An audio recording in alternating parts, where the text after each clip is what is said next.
Hola, ¿cómo estás? Estamos en esta serie de temas relacionados con el Apocalipsis, ¿cierto? Y con Daniel estamos haciendo un contrapunto entre las dos miradas. Dijimos que muchos elementos se ven en el Antiguo Testamento, muchos elementos se ven en el Nuevo Testamento. Hablamos sobre Segunda de Tesalonicenses en relación con con lo que tenía que ver con la mirada del hombre de pecado, con la mirada de los anticristos. A través de toda la historia han habido distintos tipos de anticristos.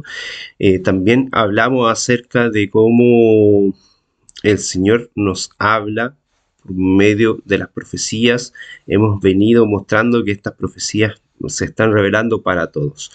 Queremos continuar. Hicimos una pequeña panorámica, una visual acerca del libro Apocalipsis, hacia qué quería apuntar. Principalmente dijimos que la primera profecía está a cargo de nosotros, de que procedamos al arrepentimiento y que queramos mostrar quién es Jesús, para que Cristo se haga cargo junto con la iglesia de todas las demás profecías. No queremos entrar en discusiones con los hermanos que creen que la iglesia será raptada, arrebatada, pero no da, vemos que toda la escritura y de manera simbólica se nos muestra que la iglesia estará presente en la tribulación. Y también dijimos, porque también a través de toda la historia ha habido tribulación y la iglesia siempre ha estado presente. Y siempre el Señor la ha sostenido.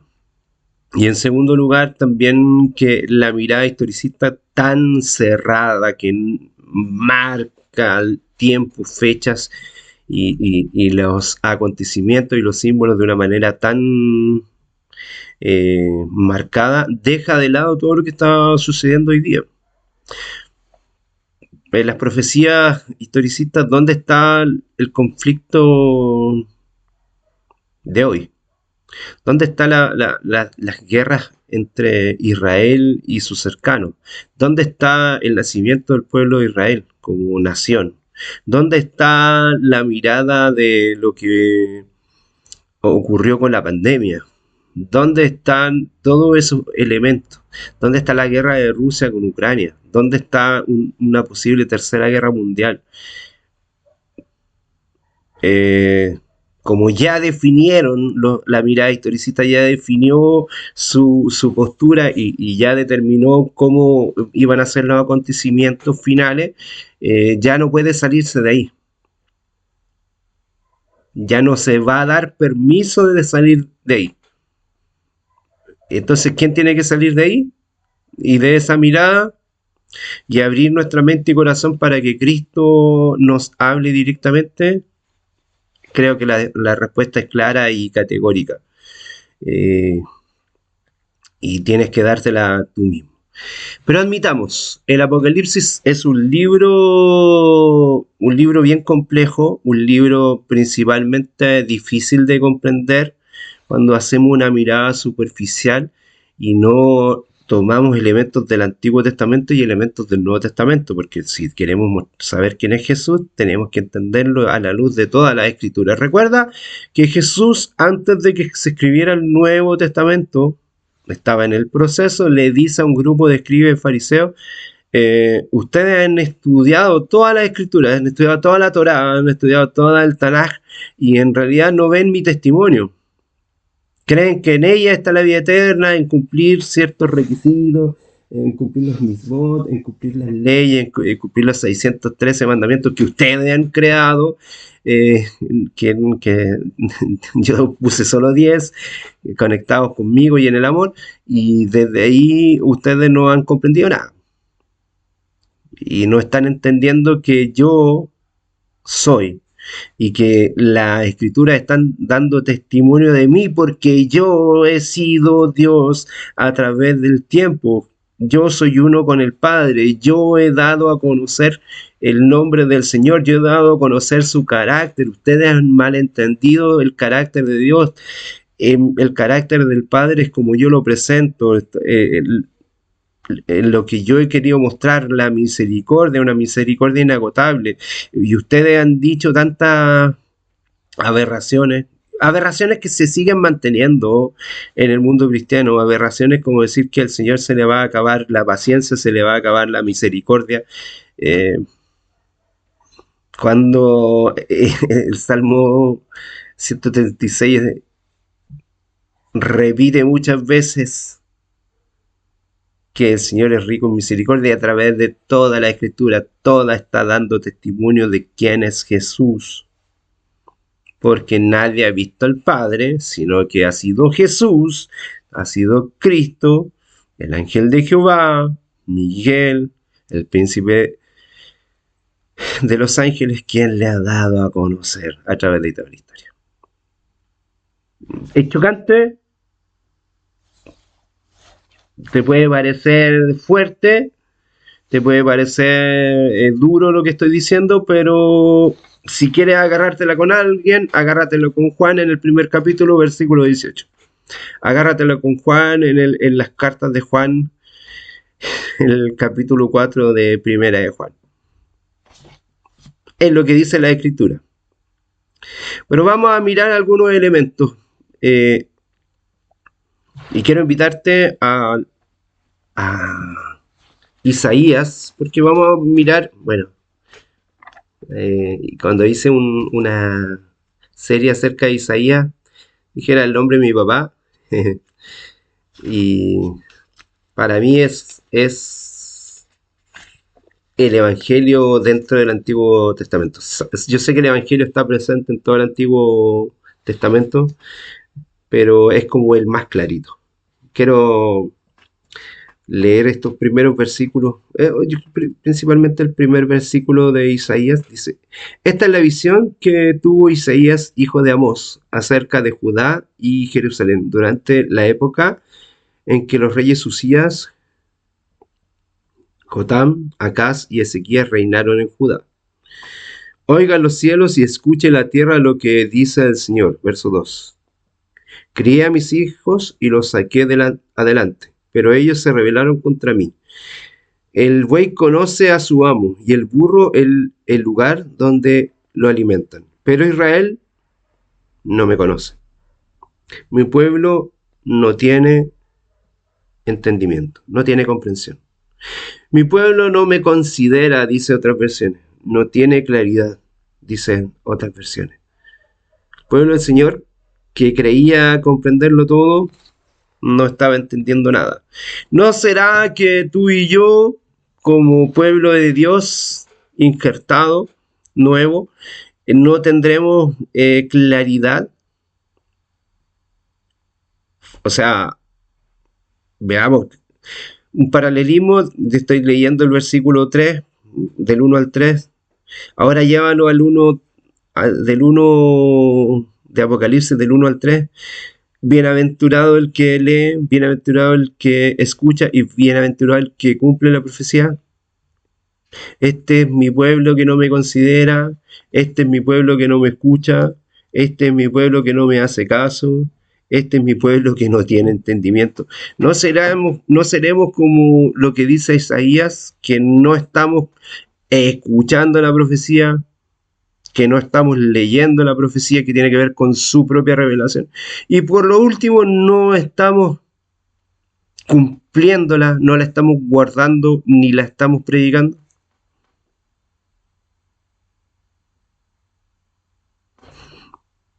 Lo dejo ahí para que tú te hagas ese cuestionamiento.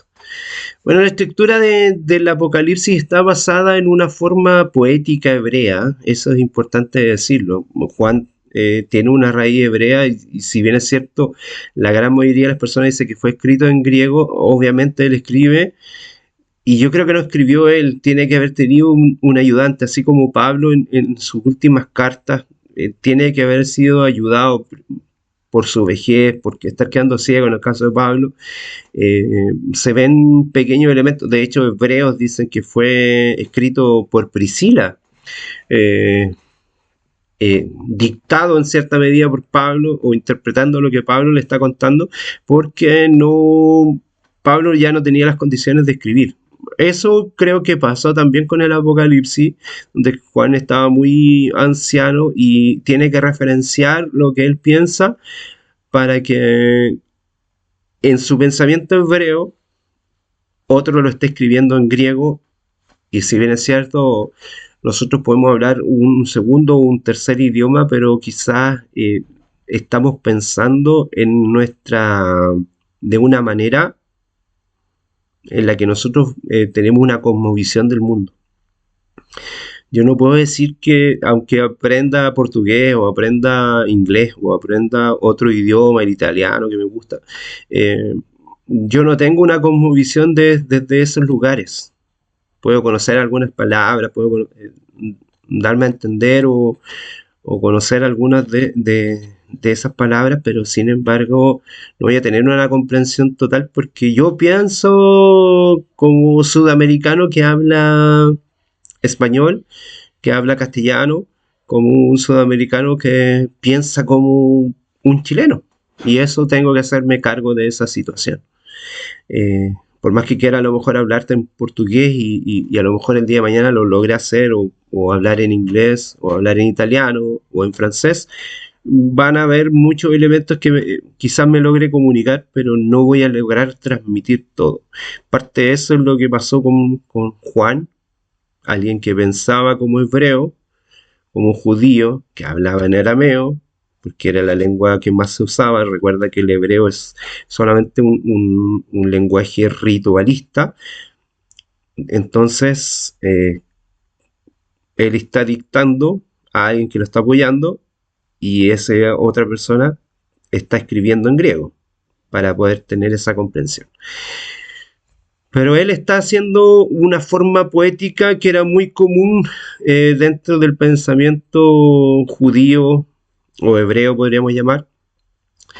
Y también vemos en este caso, en los tiempos bíblicos, que una tercera parte del Antiguo Testamento fue escrita de una manera poética.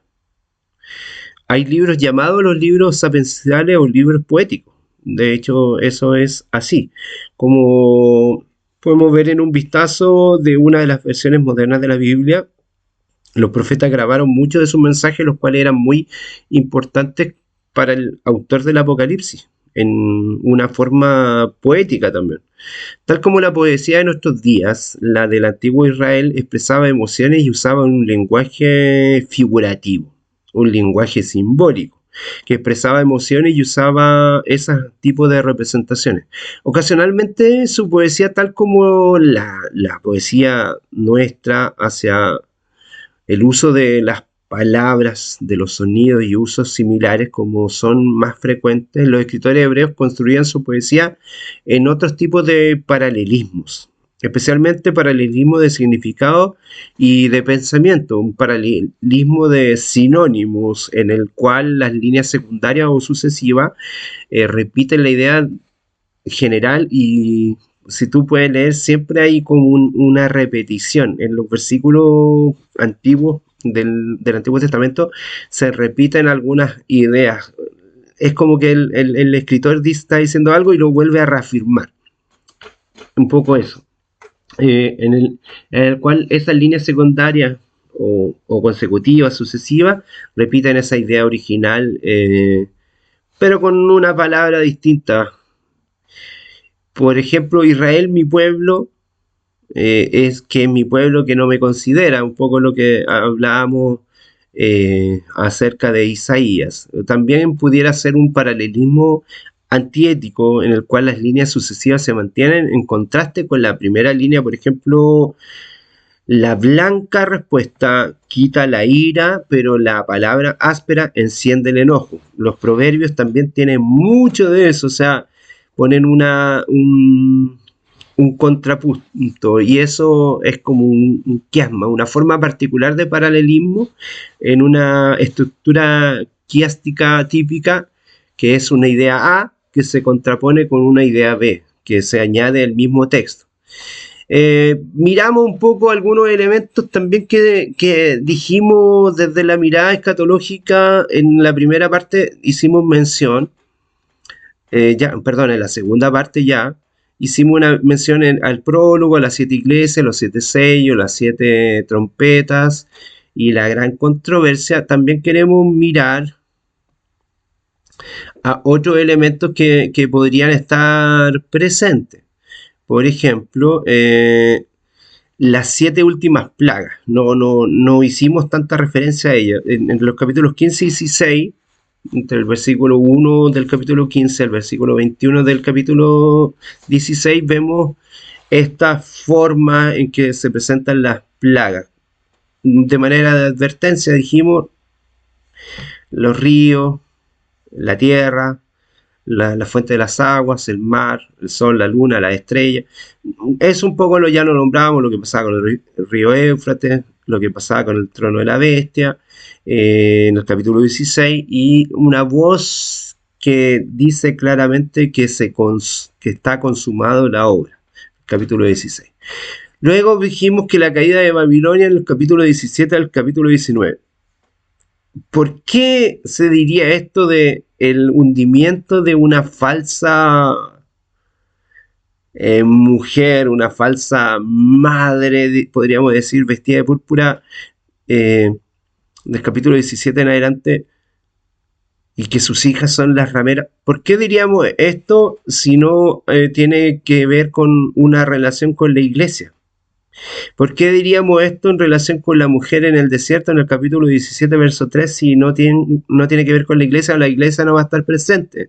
También dijimos en relación con la caída de Babilonia y el testimonio de Jesucristo. Luego de eso, en el capítulo 19, Cristo coloca a su pueblo resucitado en el trono, y el capítulo 19 al 21 se nos habla del milenio, discusión también que ha traído entre los cristianos, los que hablan de una mirada premilenial, postmilenial y amilenial, hacia una discusión profunda a nivel escatológico de distintas ramas protestantes. El cielo abierto en el capítulo 19, el jinete del caballo blanco, ya lo habíamos mencionado, las almas de los mártires resucitados. Capítulo 19, al igual que el capítulo 3, también habla de las vestiduras blancas. ¿Por qué hablaría de las vestiduras blancas cuando acá en el capítulo 3 está hablando de una iglesia que recibirá las vestiduras blancas, y después aparecen las vestiduras blancas en el capítulo 19, y tú me dices que la iglesia no estará presente? Luego, a la Nueva Jerusalén, en el capítulo 21 y 22, Cristo da un galardón a su iglesia, le da la paz, la tranquilidad a su iglesia.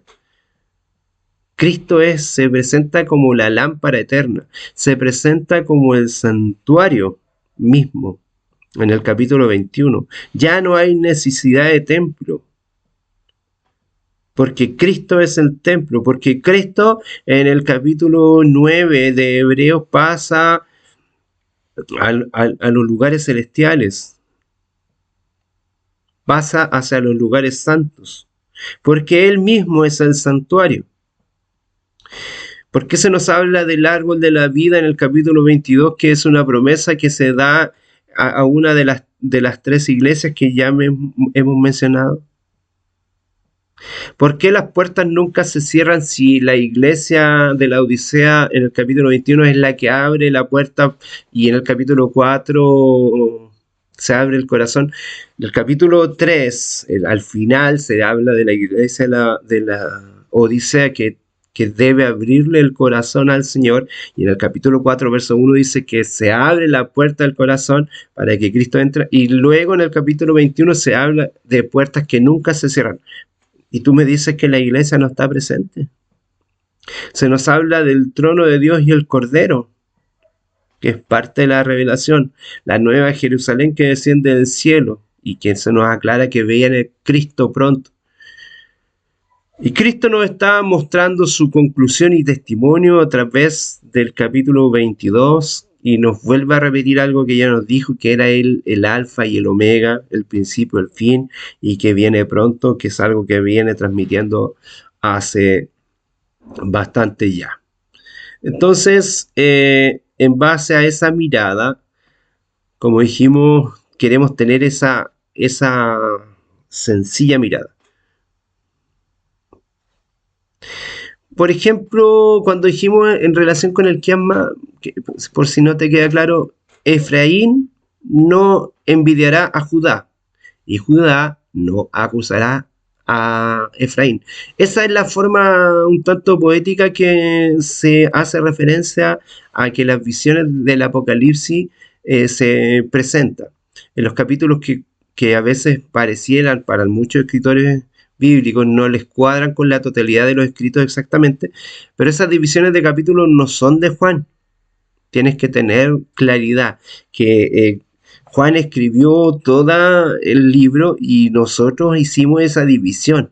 Fuimos los cristianos los que hicimos una división de la Biblia para que pudiéramos tener una forma ordenada y de una manera referencial buscáramos capítulos, buscáramos versículos y se nos hiciera más fácil ese entendimiento. Pero eso no es que la Biblia o que el escritor dijo hoy día escribiré el capítulo 3, mañana escribiré el capítulo 4, luego hubo otro escritor, escribiré el 7, pero se me olvidó una idea y mejor voy a escribir el capítulo 2 y dejo este como el 7. No, el escritor escribió, puede haber vuelto a mirar algunos elementos que le faltaron y reescribió. Así creemos que pasó con el Evangelio de Juan, que Juan tiene que haber escrito muchas cosas en la época que estuvo caminando con Cristo mismo, pero después de haber visto la visión apocalíptica, vuelve a escribir y a repensar sus ideas y las aclara más profundamente. Los eruditos de la Biblia han contado cerca de 300 referencias del Apocalipsis al Antiguo Testamento en el libro. No deja de ser menor. Más allá de la forma en que fue escrito, también hay 300 referencias. El Antiguo Testamento también, como la gente no ha logrado encontrar a Cristo en el Antiguo Testamento, nosotros debemos ocupar el Nuevo Testamento para encontrar verdaderamente quién es Jesús. El Antiguo Testamento se usa como una prominente forma literaria para estructurar a los libros en sí. Pero el hecho de que la estructura esté presente en el Apocalipsis, eso hace una sugerencia muy importante que debemos mirar. Y por eso es que tenemos que mirar a Daniel. Los 4 principales profecías de Daniel se relacionan y están en paralelo una de la otra y en cada inicio de los tiempos proféticos, como hemos mencionado en la primera parte de esta segunda parte,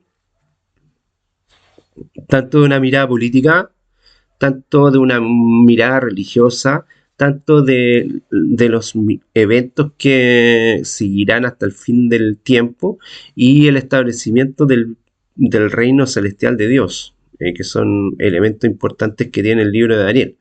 De una forma similar, la primera mitad del Apocalipsis, ya lo habíamos mencionado, la sección histórica contiene 4 principales visiones que inician el tiempo profético y se extienden hasta el fin del mundo, la segunda venida de Cristo, cuando Dios interviene para acabar con el mal y establece su reino. La segunda mitad del Apocalipsis también consiste en 4 partes. Estas se enfocan principalmente y estrictamente sobre los eventos del fin del tiempo como eventos escatológicos, que a muchos grupos cristianos historicistas pusieron como que ya pasaron, que la lluvia de estrellas, que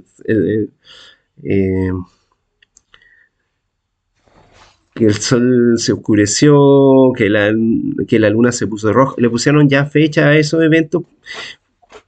Sí, lo respetamos, pero creemos que esos eventos se darán nuevamente en el tiempo final. De una manera, así como, y lo respetamos, no queremos entrar en esa polémica, así como Pedro pensaba que claramente la profecía de Daniel se estaba cumpliendo en cuando las personas a quienes le estaban predicando estaban recibiendo el Espíritu Santo. Esa profecía tiene una doble interpretación porque Joel, del capítulo 2 en adelante, también nos está haciendo mención que eso se dará al final del tiempo. Claro, Pedro tenía claridad de que el final del tiempo para él era ese momento que tenían que predicar y, y tenían que predicar a su mundo conocido, a su mundo que era muy limitado, pero ellos en su recorrido y en sus viajes misioneros pueden entender que el mundo estaba más necesitado de Cristo de lo que ellos pensaban. Entonces, eso es algo que también tienes que tener presente. Así como Daniel y segunda de Tesalonicenses, dijimos que teníamos una visión desde esa perspectiva. Apocalipsis presenta una caída espiritual de la iglesia. Las visiones de las 7 iglesias y los 7 sellos mencionan la historia de esta visión.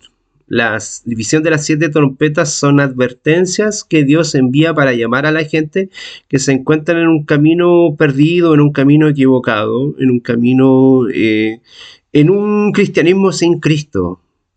Y es para todos. No es para la denominación o tu denominación o la mía, que podríamos decir que tienen una doctrina más sabia o más correcta. Es para todos. Y eso que nunca se te olvide. Eh, y uno, en ese sentido, debemos ser muy cuidadosos porque en ese sentido se nos está ofreciendo un camino que está en Cristo. No está en una iglesia, no está en una denominación, está en el mensaje cristocéntrico. Entonces la visión del dragón, la visión de la bestia del mar, el cordero, el falso profeta, revela las raíces de aquellos que continúan teniendo el espíritu de Babilonia. El capítulo 14, el enfoque del Apocalipsis, es el centro del quiasma, porque pone de relieve el tema central de la batalla entre el bien y el mal. Entre un conflicto entre el bien y el mal, pero es un debate entre el bien y el mal. Esa es la palabra. Y el resto del Apocalipsis, su mitad teológica, revela cómo Dios trabaja con las personas y luego con aquellos que aún todavía no lo conocen y que tratan de ser fieles. Primero trabaja con aquellos que han sido fieles a las escrituras, pero el Señor quiere llevarnos a todos al arrepentimiento. Primero tiene que convencer a los infieles. Por eso el Señor es tan respetuoso y tan cuidadoso con nosotros que de maneras impensables está trabajando con nuestro corazón. Eso es un poco lo que queríamos mostrar. Yo quiero darte un versículo acerca de Daniel 2. Perdón, Apocalipsis 2. Versículos 10 y 11. Que dice: sé fiel hasta la muerte y yo te daré la corona de la vida. El que venciere no sufrirá daño de la segunda muerte. Es un poco un parafraseo de lo que yo quiero expresar, pero si ese mensaje es solamente para una iglesia cristiana, eh, estamos perdidos. Estamos perdidos. No podría tener esa interpretación. Ese es un mensaje para todo y cada uno de los cristianos. Voy a leerlo en una segunda versión que es un poquito más clara. Mira lo que dice acá. En relación a los versículos 10 y 11. No te asustes por los sufrimientos que vienen. Escucha, el diablo va a meter a algunos de ustedes en la cárcel para ponerlos a pruebas. Van a sufrir durante 10 días, pero sigue firme en tu fe, incluso si tienes que morir. Si no renuncias a tu fe, yo te premiaré con la vida eterna. Oigan bien lo que el Espíritu dice a las iglesias. El que salga victorioso será librado de la segunda muerte. ¿Será ese mensaje para un solo periodo de tiempo? ¿O es para todos los cristianos? Me despido con esa pregunta. Tú ya sabes cuál es mi postura. Me gustaría saber cuál es la tuya. Que el Señor te bendiga grandemente. Gracia y paz.